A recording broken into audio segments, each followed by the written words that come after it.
Pride and Prejudice, by Jane Austen. Chapter 1. It is a truth universally acknowledged, that a single man in possession of a good fortune, must be in want of a wife. However little known the feelings or views of such a man may be on his first entering a neighborhood, this truth is so well fixed in the minds of the surrounding families, that he is considered the rightful property of some one or other of their daughters.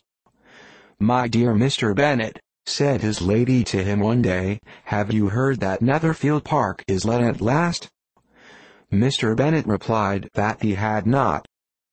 "But it is," returned she, "for Mrs. Long has just been here, and she told me all about it." Mr. Bennet made no answer. "Do you not want to know who has taken it?" cried his wife impatiently. You want to tell me, and I have no objection to hearing it." This was invitation enough.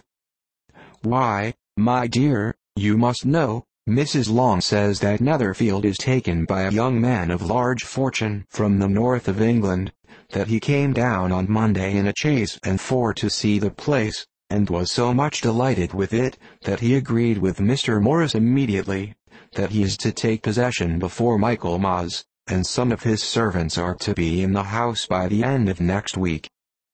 "What is his name?" "Bingley." "Is he married or single?" "Oh, single, my dear, to be sure, a single man of large fortune, 4,000 or 5,000 a year. What a fine thing for our girls!" "How so? How can it affect them?" "My dear Mr. Bennet," replied his wife, "how can you be so tiresome?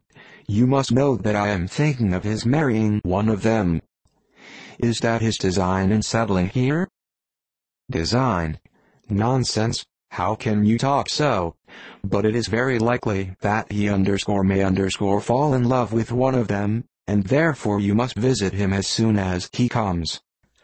"I see no occasion for that. You and the girls may go, or you may send them by themselves, which perhaps will be still better, for as you are as handsome as any of them, Mr. Bingley may like you the best of the party."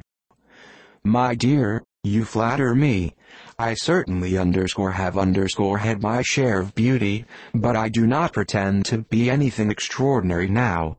When a woman has 5 grown-up daughters, she ought to give over thinking of her own beauty. In such cases, a woman has not often much beauty to think of. But, my dear, you must indeed go and see Mr. Bingley when he comes into the neighborhood. It is more than I engage for, I assure you. But consider your daughters. Only think what an establishment it would be for one of them. Sir William and Lady Lucas are determined to go, merely on that account, for in general, you know, they visit no